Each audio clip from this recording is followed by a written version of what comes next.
मीर दस जो थे उनके भाई मीर मस्त पठान भाई थे दोनों। उनमें से एक भाई जो थे उन्होंने बहुत जाबाजी दिखाई ब्रिटिश फोर्स के लिए। दूसरे भाई को लगा कि यार ब्रिटिश फोर्स जो है वो ठीक काम नहीं कर रही है और वो कहीं ना कहीं इंस्पायर हो गए थे नेशनलिज्म से भी। उनको लगा था कि शायद अगर मैं जर्मनों का साथ दूंगा तो शायद ये जर्मन इंडिया को लिबरेट करेंगे। मीर मस्जिद चले गए जर्मनी बिल्कुल बिल्कुल और मीर दस्ती चले गए ब्रिटेन के साथ 7 कंट्रियां लग गई, 200 साल लग गए और इस जमीन को ऑटोमन से कोई भी नहीं निकाल पाया। लेकिन ये इंडिया से आए हुए सोल्जर्स की बहादुरी थी, उनका वेलर था जिसने 48 आवर्स में ये चीज लिबरेट करा दी। तो हाइफा जो था वो ऑटोमन के कंट्रोल में था और ब्रिटिश फोर्स वहां पे उनके खिलाफ फाइट कर रही थी। ब्रिटिश कमांडर थे, उन्होंने उस समय ही निर्देश दिया 3 लोगों को, इंडिया की 3 बटालियंस को, और ये तीनों जो हमारी फोर्स थी वहां पहुंची और with in the course of 48 hours इन्होंने पूरा का पूरा वॉर चेंज कर दिया। जब वो वापस आए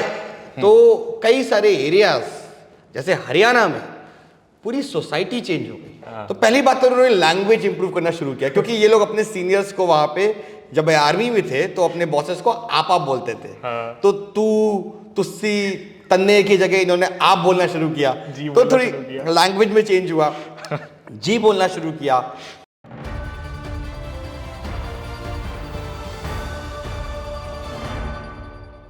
In 1918, New York Times wrote, "World must pay India whatever India wants for the kind of help and support India gave.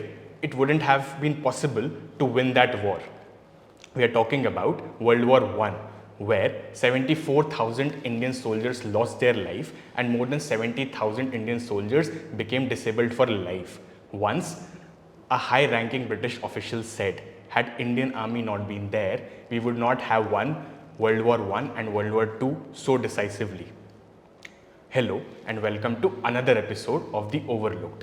This is a series which is not only important for UPSC aspirants but also for everyone who want to live their lives as an informed citizens.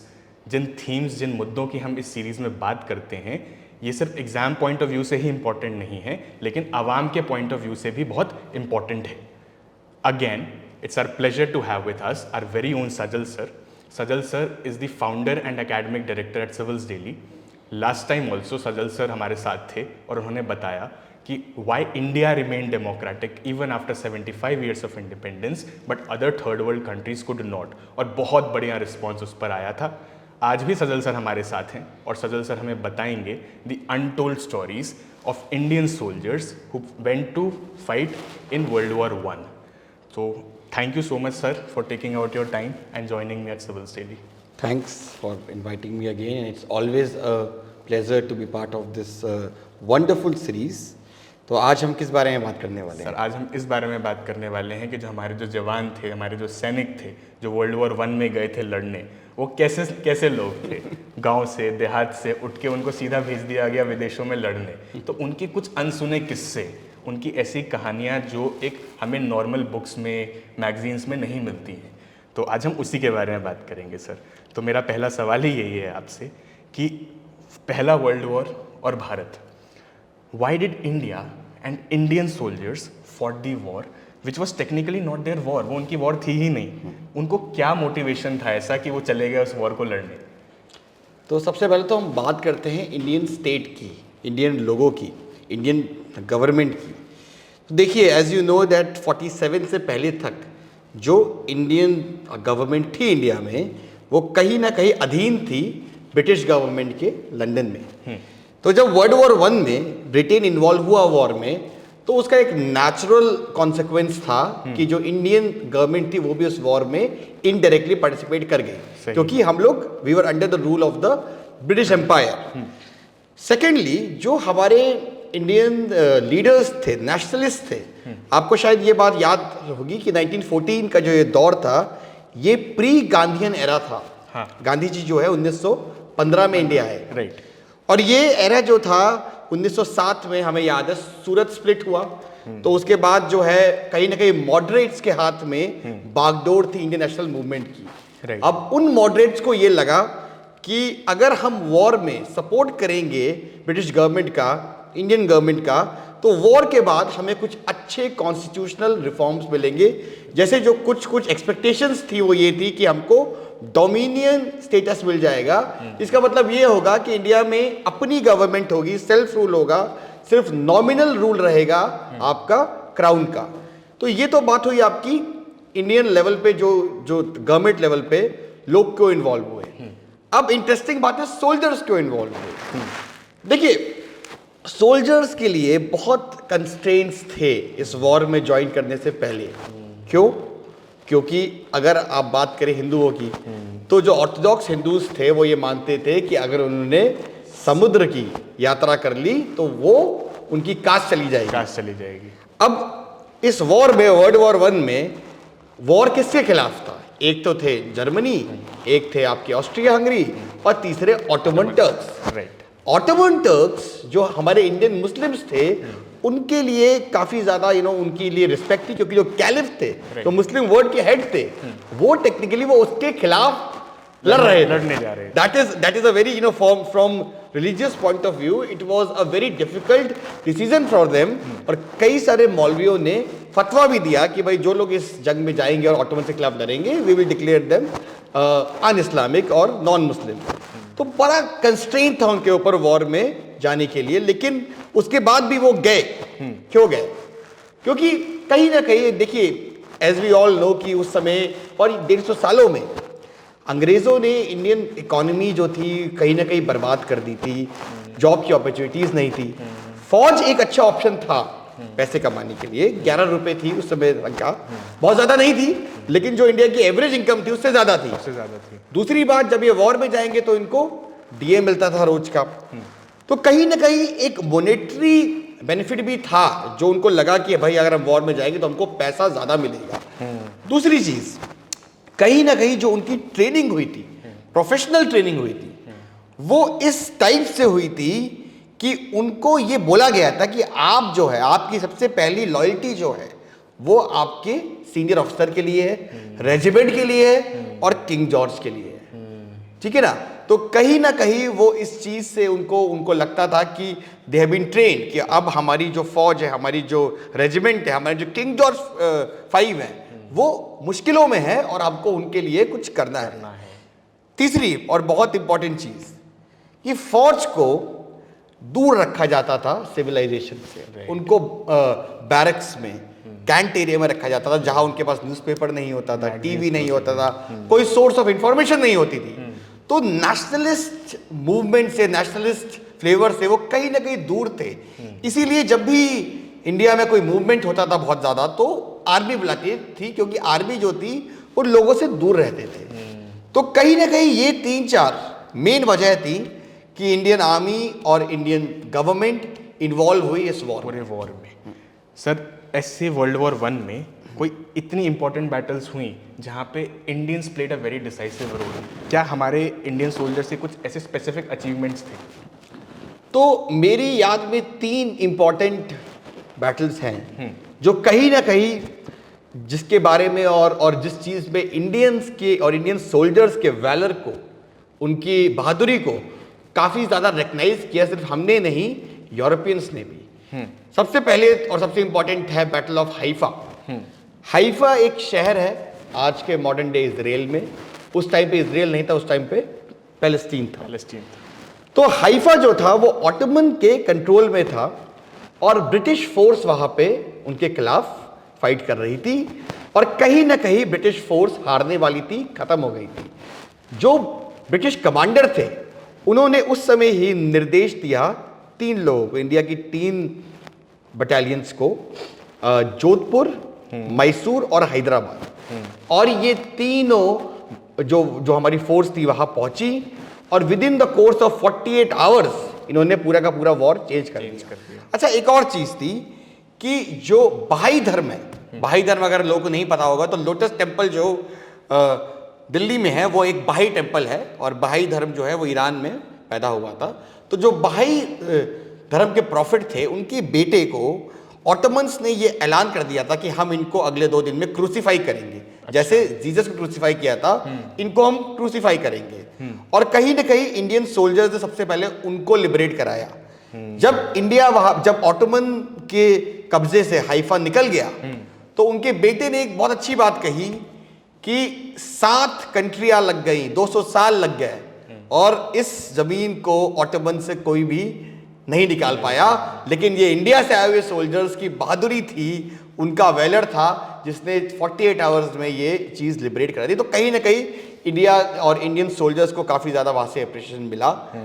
दूसरी जो थी battle, वो थी आपकी battle of Gallipoli. Battle of Gallipoli जो है वो Turkey में है, यूरोपियन साइड में। और गैलीपोली में लगभग 14,000 इंडियन फौज थी, जिसमें से 1400 लोग शहीद हुए। अभी भी उनकी कब्र है गैलीपोली में। और वहां पे भी कुछ ऐसे ही हुआ कि इंडियन सोल्जर्स गए और उन्होंने 2 दिन के अंदर टर्न अराउंड कर दिया काफी ज्यादा। तीसरी है बैटल ऑफ यिप्रिस। बैटल ऑफ यिप्रिस जो है वो अभी मॉडर्न डे बेल्जियम में है। और वहां पे जो है इंडियन आर्मी और इंडियन सोल्जर्स जो थे बलूच रेजिमेंट के, वो जर्मन्स के खिलाफ दे वर फाइटिंग। और काफी ज्यादा संख्या में जर्मन्स की फौज थी, हमारे लोग काफी कम थे, लेकिन उसके बावजूद हमने रात भर उनको रोक के रखा, आगे नहीं बढ़ने दिया। नेक्स्ट डे मॉर्निंग जो है रीइंफोर्समेंट आई ब्रिटिश फोर्स की और फ्रेंच फोर्स की। इनमें एक नाम है आपके खुदादत खान, जिनको जो पहले रेसिपिएंट थे विक्टोरिया क्रॉस के। Victoria Cross basically British empire में जो भी सोल्जर सबसे हाईएस्ट गैलेंट्री जो अवार्ड मिलता था, वो मिलता था विक्टोरिया क्रॉस। अब उनको मिला विक्टोरिया क्रॉस क्योंकि वो रात भर अकेले, सब कोई मर चुका था, लड़ते रहे वो। ठीक है, तो ये 3 बैटल ऐसी थी जहां पे कहीं ना कहीं इंडियन सोल्जर्स ने अपनी ताकत दुनिया भर को दिखाई। सर जैसा मुझे याद आ रहा है, एक मीर भाइयों की कहानी भी थी, ये भी एक बहुत इंटरेस्टिंग स्टोरी है, आप बताना चाहेंगे इसके बारे में?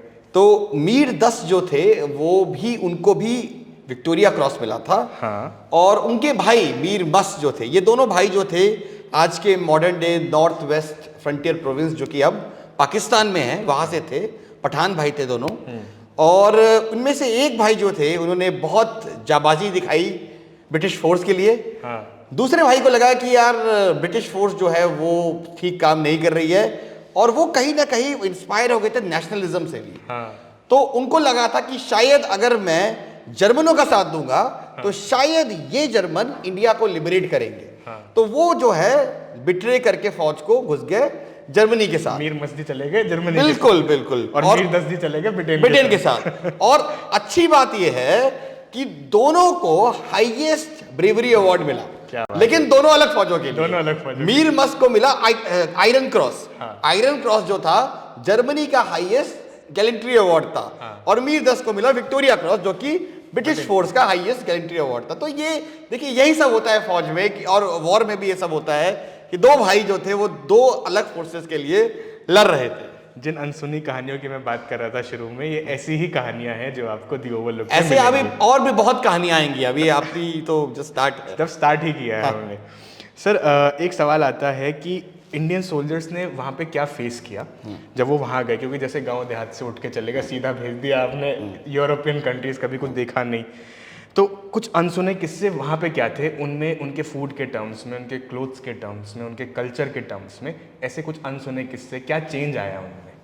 तो जब इंडियन फौज गई तो देखिए, सबसे पहले तो हमें ये देखना होगा कि लोग गए कहाँ से थे। मैक्सिमम जो लोग रिक्रूट हुए थे वो थे modern day Punjab, modern day Haryana, western UP, गुरखास, Uttarakhand और कुछ लोग साउथ के थे। बट मैक्सिमम लोग जो थे आपके पंजाब, हरियाणा और उत्तराखंड से थे। राइट। अब ये मैक्सिमम लोग बिल्कुल इलिटरेट थे, बिल्कुल इनको लिखना पढ़ना नहीं आता था, और बहुत रिमोटेस्ट पार्ट्स ऑफ इंडिया से थे, जिन्होंने कुछ भी नहीं लाइफ देखी थी। अब ऐसे लोग पहुंच गए यूरोप में लड़ने, तो जाहिर सी बात है कि पहली बात तो कल्चरल शॉक लगा बहुत ज़्यादा कि शायद हम लोग एक कुएं के मेढक थे, जो वर्ड है वो तो बहुत आगे निकल गया है। दूसरी बात, इन्होंने कहीं ना कहीं कुछ झेला भी, क्योंकि ये मानना पड़ेगा कि उस समय इंडियन आर्मी में इंडियन बंदा अफसर नहीं बन सकता था। मैक्सिमम रैंक जो थी वो थी सूबेदार मेजर।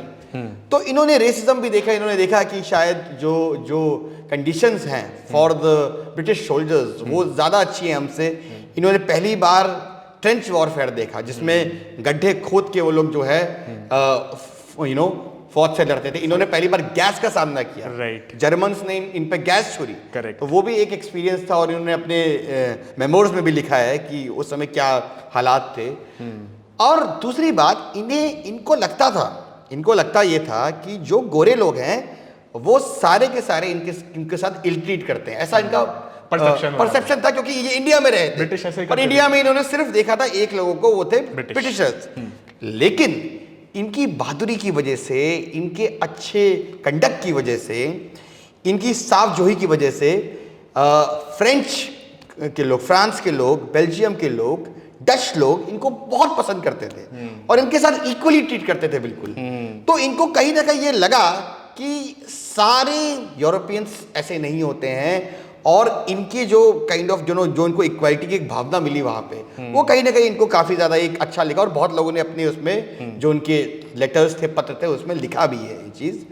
रही बात फूड की, फूड जो था एक बड़ा इंपॉर्टेंट चीज थी, क्योंकि आपको याद होगा 1857 रिवॉल्ट में फूड की वजह से या पॉर्क और बीफ की वजह से 3 महीने के लिए अंग्रेजी शासन दिल्ली से मिट गया था। बिल्कुल, ठीक है ना।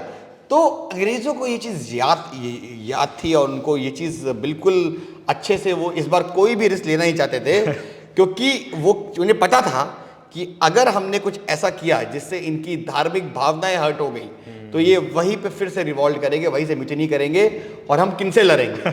जर्मन से लड़ेंगे, किनसे लड़ेंगे?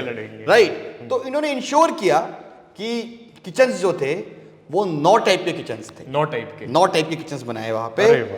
एक बनाया इन्होंने मुस्लिम जो थे, मुस्लिम सोल्जर्स के लिए, जिसमें वो उनको हलाल मीट देते थे। अच्छा, इनको लगा कि बीफ और पॉर्क से दूर रहो, कंट्रोवर्सी करना ही नहीं है, तो ये लोग मुस्लिम मीट में मटन देते थे, गोट और शीप, बस। ठीक है। तो इन्होंने वो किया। हिंदूज में भी फिर हुआ डिवीजन की जो हिंदूज और सिख्स नॉनवेज खाते थे उनका अलग हुआ किचन, और उनको झटका मीट मिला। तीसरे हुए फिर हिंदूज जो कि वेजिटेरियन थे।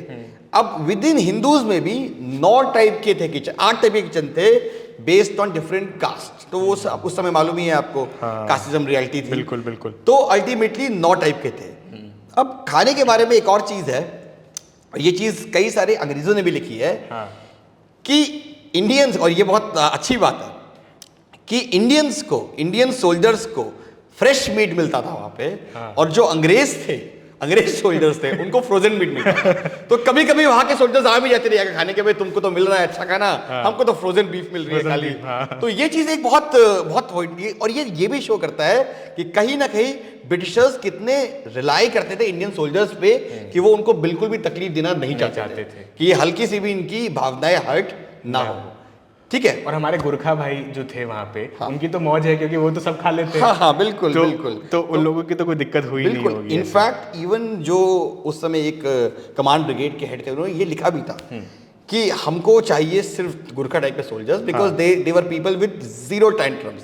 उनको बीफ पॉर्क सब खिला लो, वो खा लेंगे, they can also drink. So ultimately they were like very low maintenance, and that is why world war 2 में उन्होंने गुरखा रेजिमेंट पे काफी ज्यादा रिलाई किया, और आज भी गुरखा के कुछ सोल्जर्स ब्रिटिश आर्मी को सर्व करते हैं, आज की डेट तक। एक और बड़ा अच्छा इस पे एक किस्सा है कि इराक में जब ये लोग वॉर लड़ रहे थे, तो उस समय इंडियंस का राशन, और जो हमारी आर्मी थी, ब्रिटिश आर्मी थी, उनका राशन खत्म होने वाला था, खत्म हो गया था ऑलमोस्ट, क्योंकि कहीं ना कहीं ऑटोमन्स ने सीज कर रखा था पूरा, तो सप्लाईज आ नहीं रही थी। अब जो ब्रिटिश सोल्जर्स थे उन्होंने तो भाई हॉर्सेस को और डोंकीज को मारना शुरू कर दिया और खाना शुरू कर दिया उनका मीट। इंडियन सोल्जर्स, हिंदू मुस्लिम, सब ने ये कहा कि भाई ये चीज हम नहीं खा सकते, हमारी एक ह्यूमन वो है और हम ये नहीं खा सकते हैं। तो उस चक्कर में लगभग 500 इंडियन सोल्जर्स मर गए। लेकिन कहीं ना कहीं ये भी शो करता है कि उनकी क्या इच्छा शक्ति थी कि वो अपने कल्चर, अपने धर्म के लिए एंड तक रहे, लेकिन उन्होंने नहीं खाया।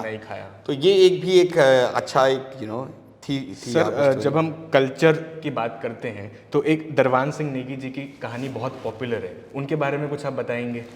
तो दरबान सिंह नेगी भी जो थे, वो जो 11 इंडियन सोल्जर्स को विक्टोरिया क्रॉस मिला था, उनमें से एक वो भी थे। ठीक है। तरवान सिंह ने भी एक छोटे से एरिया कर्णप्रयाग में एक छोटा सा गांव से आते थे, और वो ऐसे एरिया से आते थे जहां 100 किलोमीटर तक कोई स्कूल नहीं था। He was a illiterate man. अब जब वो गए वहां पे, फ्रांस में रहे, बेल्जियम में रहे, उन्होंने कहीं ना कहीं ये चीज देखी कि अगर आज हम पीछे हैं, अगर आज इंडिया बैकवर्ड है, इंडियंस बैकवर्ड हैं, तो उसका सबसे मेन रीजन है कि एजुकेशन नहीं है, एजुकेशन की कमी है। अगर हमारे पास एजुकेशन आ जाएगी तो शायद हम जो है आगे बढ़ते। तो उनके लिए एक अवेकनिंग थी। राइट। उनके लिए it was not just a war, he came back as a very reformed person, very progressive person. सही। तो जब वो जीते विक्टोरिया क्रॉस, किंग जॉर्ज 5 से वो मिले, किंग जॉर्ज ने उनसे पूछा कि भाई आपने इतना बड़ा काम किया है, और उन्होंने लगभग 7 से 8 जर्मन सोल्जर्स को मारा था, और काफी देर तक उन्होंने हेल्प भी किया था बैटल में। तो आप बताइए आपको क्या चाहिए क्रॉस के अलावा? तो उन्होंने कहा था मेरे को कुछ नहीं चाहिए सर, मेरा जिस एरिया से मैं आता हूँ वहाँ पे स्कूल नहीं है एक भी, तो आप अगर वहाँ स्कूल बना देंगे तो शायद ज़्यादा से ज़्यादा लोग वहाँ पे आगे बढ़ेंगे, पढ़ेंगे। तो कहीं ना कहीं जो है उनकी वजह से आज उस एरिया में, उसके बाद ही वहाँ पे स्कूल बना, और आज उस एरिया से बहुत सारे लोग IAS IPS भी बन रहे हैं। तो कहीं ना कहीं देखिए, वही मैं बोलता हूँ, ये सब सिर्फ वॉर नहीं था, इस वॉर से रिलेटेड कई सारे पहलू थे जो शायद लोगों को नहीं पता था। उनको लगा था बस वॉर है, बस लोग पहुंच गए और हो गया, ऐसा नहीं था। एक पहलू ये भी है, जैसे रिस्ट वॉच मैंने पहनी हुई है, ये रिस्ट वॉच भी ऐसा कहते हैं कि उस वॉर के बाद से ही इंडिया में पॉपुलर हुई। तो ऐसे क्लोथिंग सेंस में भी कुछ इम्पैक्ट आया क्या? बिल्कुल। तो क्लॉथिंग की अगर हम बात करें तो अब जाहिर से बात है, जो ये लोग गए थे हरियाणा पंजाब से, इनके पास विंटर क्लॉथ्स नहीं थे। यूरोप में विंटर बहुत ज़्यादा ठंडी होती है, तो कहीं ना कहीं जब आई ठंड तो इनके पास तो क्लॉथ्स थे नहीं। अब क्योंकि जैसा मैंने पहले बताया कि जो सिविलियंस थे फ्रांस, बेल्जियम, इंग्लैंड के, वो कहीं ना कहीं इनको बहुत लाइक करने लगे थे। इनको लगा कि भाई ये लोग कहाँ ठंड में बैठे हुए हैं, तो उन्होंने जो है अपने सिविलियन विंटर क्लॉथ्स उनको दिए। अब हुआ इसमें ये कि कई सारी औरतों ने भी अपने क्लॉथ्स दे दिए, और इंडियन सोल्जर्स भी ठंड में मरे तो उन्होंने वो भी पहन लिए। तो बड़ा ही एक अतरंगी सा, रंग बिरंगे सा जो है वार्डरोब सेंस था उस टाइम पे, जो मतलब हमारे सोल्जर्स थे जो वहाँ पे गए थे। और आपने औरतों का जिक्र कर ही दिया है, तो ये भी किस्से सुने हैं कि जो हमारे पंजाबी मेन थे, उनको बहुत सारी फ्रेंच वुमेन पसंद आ गई थी, और उन्होंने शादियां भी कर ली थी वहाँ पे। बिल्कुल, शादियां, रोमांस का एक एंगल ही शिफ्ट हो गया था। बिल्कुल शादियां भी करी, और लेटर्स भी लिखती थी वो लोग कि भाई हम आपको कितना ज्यादा पसंद करते हैं। तो मैं वही बोल रहा हूँ कि ये सिर्फ उनके लिए एक वो वॉर नहीं था। अब बात ये समझिए, आज से 108 साल पहले, आज भी आप अगर बिल्कुल रिमोट गांव से आप किसी को सीधे भेज देंगे यूरोप, तो उसके लिए बहुत शॉक लगेगा। 108 साल पहले रिमोटेस्ट पार्ट ऑफ इंडिया, जब इंडिया बिल्कुल बैकवर्ड था, उनके लिए बहुत चीजें थी, बहुत चीजें वो सीखी, और हम आगे ये भी देखेंगे उन्होंने कैसे इम्पैक्ट किया जब वो आए वापस। आपने इम्पैक्ट की बात करी दी है, तो जैसे हमारी वॉर जब खत्म हुई, हमारे सोल्जर जब वापस आए, तो इम्पैक्ट भी बहुत सारे डायरेक्शंस में हुए होंगे ना, सोशली, इकोनॉमिकली, पॉलिटिकली। तो सोशल इम्पैक्ट क्या हुआ इसका जब हमारे सोल्जर वापस आ गए यहाँ पे? तो जब वो लोग वापस आए तो बेसिकली एक तो ये चीज़ है कि एज आई टोल्ड यू कि उनके लिए एक कल्चरल अवेकनिंग थी, एक सोशल अवेकनिंग थी। जब वो वापस आए तो कई सारे एरियाज, जैसे हरियाणा में पूरी सोसाइटी चेंज हो गई। हाँ, ये इंटरेस्टिंग स्टोरी है कि हरियाणा में पूरी सोसाइटी पूरी चेंज ही हो गई इनके आने से। क्यों, कैसे हुई सर? क्योंकि हरियाणा में देखिए कोई राजा राम मोहन रॉय नहीं आया, कोई वहाँ पे रिफॉर्मर्स नहीं आए एज सच जैसे पहले। और हरियाणा बहुत बैकवर्ड था उस समय तक, कैनाल इरिगेशन नहीं था वहाँ पे, स्कूल्स नहीं थे, बच्चों को हायर एजुकेशन के लिए लाहौर जाना पड़ता था जो कि काफ़ी दूर था। तो बहुत दिक्कतें थी, कल्चरली बहुत ऑर्थोडॉक्स थे। अब जब ये लोग वापस आए तो पहली बात तो उन्होंने लैंग्वेज इंप्रूव करना शुरू किया, क्योंकि ये लोग अपने सीनियर्स को वहाँ पे जब आर्मी में थे तो अपने बॉसेस को आप बोलते थे। तो तू, तुस्सी, तन्ने की जगह इन्होंने आप बोलना शुरू किया, तो थोड़ी लैंग्वेज में चेंज हुआ। जी बोलना शुरू किया इन्होंने। इनकी जो ड्रेसिंग सेंस थी वो इम्प्रूव हुई, वो चेंज हुई। इन्होंने कुर्ते की जगह जो है शर्ट पहनना शुरू किया, ट्राउजर्स पहनना शुरू किया, हाफ पैंट पहनना शुरू किया, हैट लगानी शुरू करी, शूज पहनना शुरू किया। मतलब इन लोगों ने न्यूज़पेपर जो है पढ़ना शुरू किया, रेडियो शुरू किया, ठीक है ना। पहले जो हॉर्स कार्ट्स चलती थी, इन्होंने बाइसिकल्स ली, मोटर बाइक ली, और सबसे मेन चीज इन लोगों ने स्कूल्स बनाए, स्कूल एजुकेशन पे इनने फोकस किया। इनको ये चीज समझ में आ गई थी कि हम कुएं के मेढक हैं। अगर हमारी अगली जनरेशन को प्रोग्रेस करना है, अगर हमारे देश को प्रोग्रेस करना है, तो कहीं ना कहीं हमको एजुकेशन पे फोकस करना पड़ेगा, तभी हम आगे जा पाएंगे। प्लस इनके जो घर थे, घरों में ड्राइंग रूम बनवाना इन्होंने स्टार्ट किया, ठीक है ना, बाथरूम बनवाना स्टार्ट किया। बाथरूम का भी उस समय कॉन्सेप्ट बहुत लिमिटेड था, ठीक है ना। इन लोगों ने खाने में भी, पहले क्या था इन एरियाज में, सिर्फ दाल और चटनी और रोटी वो भी बाजरे वाली। जब ये आए तो इन्होंने जो है वीट की रोटी, गेहूं की रोटी स्टार्ट करवाया, सब्जी इंक्लूड कराई। तो कल्चरल लेवल पे एक कहीं ना कहीं, अगर हम बात करें मॉडर्न हरियाणा की, तो उस मॉडर्न हरियाणा में इन वर्ल्ड वॉर 1 के सोल्जर्स का बहुत ज्यादा इम्पैक्ट हुआ। हम लोग बात भी कर चुके हैं दरवान सिंह नेगी की भी, कि वो अपने एरिया में गए, अपने एरिया में जो है स्कूल बनाए। एक और इसमें कॉन्सेप्ट था नागास का भी। नागास जो थे, अब नागा जो थे वो कई सारी ट्राइब्स में बटे हुए थे, और वो सारी ट्राइब्स होस्टाइल थी अगेंस्ट ईच अदर। अब जब ये नागा लोग बाहर गए वॉर करने, तो इनको ये लगा कि हम में बहुत सारी चीजें डिफरेंट हैं, लेकिन बाकियों से तो हम बहुत सिमिलर हैं। हम आपस में ट्राइब्स में कई सारी हैं, डिफरेंसेस हैं, लेकिन बाकियों से तो हम बहुत अलग हैं। तो वो कहीं ना कहीं एक उनके अंदर एक भावना आई कि हम नागा लोग एक हैं। और वापस आके जो नागास का पॉलिटिकल मूवमेंट स्टार्ट हुआ, वो कहीं ना कहीं वर्ल्ड वॉर 1 भी उसकी एक देन है, क्योंकि उनको कहीं ना कहीं ये एहसास हुआ कि हम डिफरेंट ट्राइब्स हैं, लेकिन हम में बहुत सारी सिमिलरिटीज भी हैं, ठीक है। नागास के अलावा और भी जब हमारे बाकी सोल्जर्स भी वापस आए, फ्रीडम स्ट्रगल तो चल ही रहा था एक तरीके से। तो फ्रीडम स्ट्रगल को कैसे पॉलिटिकल इम्पैक्ट हुआ इनके आने से? तो बहुत लेवल पे हुआ। पहली बात तो ये थी कि ये लोग पॉलिटिकली, ये लोग गए थे एज अ इलिटरेट सोल्जर बन के, लेकिन जब ये वापस आए तो दे बिकेम, ये पूरी वर्ल्ड घूम के आए थे, तो दे बिकेम पॉलिटिकली अवेयर। इन्होंने फ्रांस में जाके वो लिबर्टी, इक्वेलिटी और फ्रेटर्निटी का कॉन्सेप्ट देखा कि यार ऐसे भी लोग रहते हैं, इतनी आजादी है लोगों के पास। तो कहीं ना कहीं पंजाब पोस्ट वर्ल्ड वॉर 1 में जब ये सोल्जर्स वापस पंजाब पहुंचे, तो पंजाब एक हॉटबेड भी बन गया था नेशनलिस्ट मूवमेंट का। गांव-गांव में जाके इन्होंने मैसेज पहुंचाया कि भाई हमको सारे हक नहीं मिल रहे हैं, हमको तो बहुत लिमिटेड हक मिले हुए हैं, असली फ्रीडम तो उनके पास है, ठीक है ना। तो एक तो वो हुआ। दूसरी चीज, इनके बाहर भी जाके अगर हम बात करें इंडिया लेवल पे भी, तो इंडिया लेवल पे भी बहुत सारी चीजें हुई, कई सारे पॉलिटिकल डेवलपमेंट्स हुए। वर्ल्ड वॉर 1 के बाद हमें उम्मीद थी कि भाई हमको जो है डोमिनियन स्टेटस मिलेगा, लेकिन हमको क्या मिला? हमको मिला जलियांवाला। हमको मिला रॉलेट एक्ट, जो कि ऐसा एक्ट था कि ब्रिटिश चाहती अगर तुमको थोड़ा सा भी शक है तो किसी को भी अरेस्ट कर सकती थी विदाउट ट्रायल।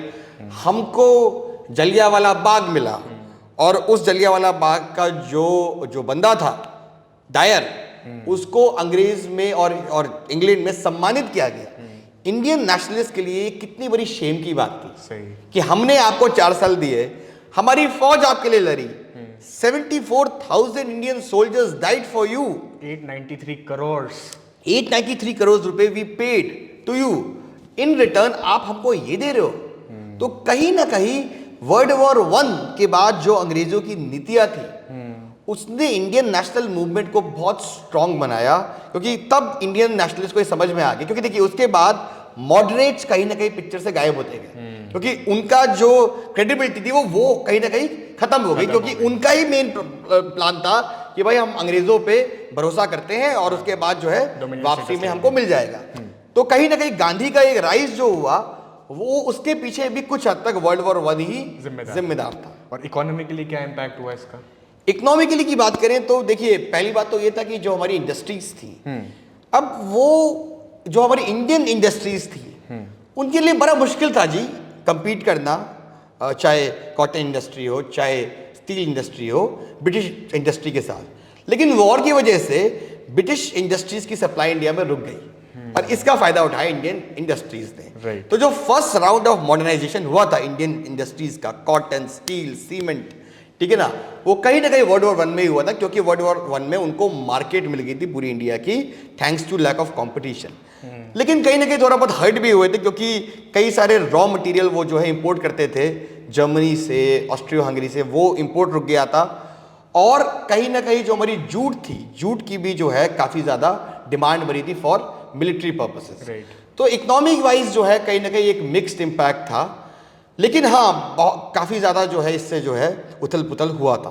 सर जब ये हमारे सोल्जर्स हैं, जब इनको हम याद करें, इनकी लेगेसी को याद करें, तो क्रिटिक्स कहने वाले तो ये कहेंगे कि प्रोफेशनल मर्सनरीज थे, ये ब्रिटिश इंडिया को सर्व कर रहे थे, तो ये तो ट्रेटर थे। ठीक है, तो ये बातें सर कितनी जायज़ हैं, और आपको क्या लगता है, आपका ओपिनियन क्या है इस बारे में? देखिए, अगर हम इस चीज़ को क्राइटेरिया बनाएं कि जिन लोगों ने फौज में, जिन लोगों ने अंग्रेज़ी फौज में, ब्रितानी फौज में, ब्रिटिश आर्मी में पार्ट लिया है, जो मेंबर थे, वो नेशनलिस्ट नहीं हो सकते हैं, तो फिर चीज़ें बहुत ज़्यादा दिक्कत में आ जाएंगी। सही। क्योंकि अगर इंडियन आर्मी के पहले 25 साल के जो 3 मेन हीरोज़ थे, नौशेरा के शेर मोहम्मद उस्मान, जिन्होंने श्रीनगर में और कश्मीर में बहुत इंपॉर्टेंट रोल प्ले किया था इंडिया को पाने के लिए, उन्होंने अपने नौकरी के कई साल, 10-15 साल ब्रिटिश आर्मी को दिए। अर्जन सिंह 65 के हीरो, अकेले अफसर जिनको फील्ड मार्शल की उपाधि मिली एयरफोर्स में, उनकी भी ज्वाइनिंग 39 में थी, उन्होंने भी 8 साल सर्व किया। और सबसे बड़े Sam Manekshaw, Sam Bahadur, the most brilliant army personnel produced by India, उन्होंने भी ज्वाइनिंग 42 में करी थी। तो ये कोई भी पैमाना नहीं हो सकता है कि अगर उन्होंने फौज में कंट्रीब्यूट किया तो वो लोग नेशनलिस्ट नहीं थे। देखो, हमको ये चीज़ समझनी पड़ेगी कि वो क्यों गए वहाँ पे, उसके पीछे रीजंस थे। देवर प्रोफेशनल्स, उनकी काइंड ऑफ शपथ थी कि उनको कंट्रीब्यूट करना है। और दूसरी बात, अगर हम उनकी इम्पैक्ट की बात करें तो उन्होंने इंडियन वैलर को दिखाया पूरे वर्ल्ड में। करेक्ट। उससे पहले पूरे वर्ल्ड में ये परसेप्शन था कि इंडियन रेस वीक है। जब उन्होंने इराक में, टर्की में, इजिप्ट में, बेल्जियम में, फ्रांस में, जब वहां जाके उन्होंने अपनी बहादुरी दिखाई, तो उससे जो एक मिथ था कि इंडियन जो इंडियन कॉम है, इंडियन रेस है, वो वीक रेस है, वो कहीं ना कहीं वो मिथ जो था खत्म हुआ। तीसरी चीज, जब वो वापस आए, जो मैंने कहा, जब वो वापस आए तो उन्होंने हमारी सोसाइटी, हमारी इकोनॉमी, हमारी पॉलिटिक्स, नेशनल मूवमेंट, सब चीज को रीजनोवेट किया। और आज भी उनके बच्चे, उनके बच्चों के बच्चे फौज में ही है, तो उन्होंने एक लेगेसी दी जो कहीं ना कहीं लेगेसी आज भी चल रही है। फौज में ऐसे बहुत लोग हैं आज भी जो ये बोलते हैं कि हमारे परदादा के पापा जो है वर्ल्ड वॉर 1 में लड़े थे। एक लेगेसी दी इंडिया में। तो आज अगर हमारे पास फौजी मिल रहे हैं हमें, तो उनमें इनका भी योगदान था, क्योंकि ये कहीं ना कहीं उनके किस्से सुन के आगे बढ़े हुए। तो ये कहना कि वो ट्रेटर थे, आई थिंक, मुझे लगता है कि वो ठीक नहीं है। उस समय के हालात अलग थे, उनका काम अलग था। लेकिन हाँ, आप उनके साथ एग्री कर सकते हैं, आप उनके साथ डिसएग्री कर सकते हैं, लेकिन आप उनको इग्नोर नहीं कर सकते कि वो पैट्रियोटिक थे, और ये भी इग्नोर नहीं कर सकते कि उन्होंने एक लेगेसी छोड़ी। और सिर्फ इंडिया गेट बना देने से ही उनकी लेगेसी ख़त्म नहीं होती है, उनके बारे में बात होनी चाहिए, ऐसा हमें लगता है। आप बताइए कमेंट सेक्शन में आपको क्या लगता है, वर्ल्ड वॉर 1 के सोल्जर्स को, इंडिया को, मॉडर्न इंडिया को कैसे याद रखना चाहिए।